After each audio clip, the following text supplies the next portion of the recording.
As the busiest travel season of the year kicks off, Paralyzed Veterans of America warns that air travel can be inhumane and dangerous for people with disabilities.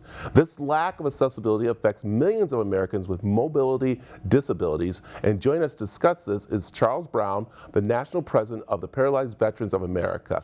Welcome, Mr. Brown. How are you? I'm doing well. Thank you for having me here today. So let's start off by talking about, of course, your military background and how you ended up in a wheelchair. I was serving in the Marine Corps at Cherry Point, North Carolina, when I sustained a spinal cord injury while diving. I was stabilized at a local hospital and then airlifted to the Augusta VA Medical Center, where I was introduced to PVA. And they came into my room, literally rolled into my room and told me that my life wasn't over and that things would continue to get better and I could live a normal life, as normal as possible. And they were right. And that's why I'm here today, 35 years later, advocating for what we're advocating for. Yeah, and what we're talking about, of course, is the problems that people face during this time in air travel. What we really want to bring to attention to, especially the airline services.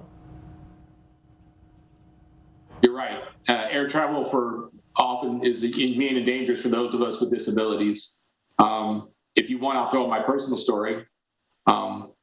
I've been in a wheelchair 35 years, and when I travel, I get to the airline, they have to take me from my wheelchair and put me onto an aisle chair, and then from that aisle chair, they have to put me and drag me down through the aisles of the aircraft.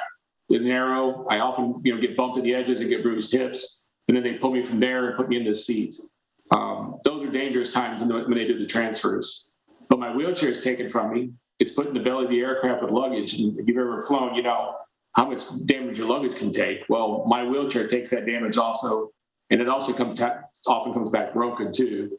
But the reason why I say inhumane is that the bathrooms on aircraft are not wheelchair accessible. They're narrow. You can't hardly get into them. So for me in a wheelchair, there's no way I would ever be able to get to the bathroom, much less get inside of it.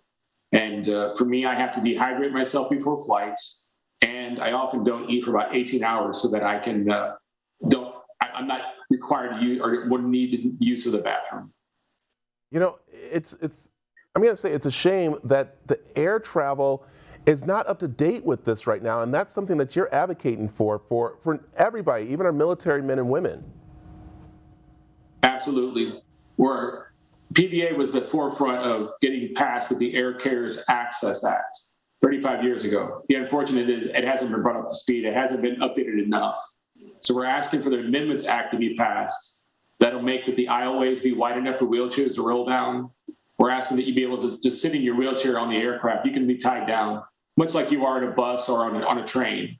And then we want the bathrooms to be accessible for wheelchairs. That way, we can get and use the bathroom as we need, and we would no longer be, suffer the indignities. I'll remind you, though, that if you make an aisleway wider, it makes it easier for passengers to load and unload. And if you make those bathrooms bigger, it makes it better for every passenger to have a more comfortable experience.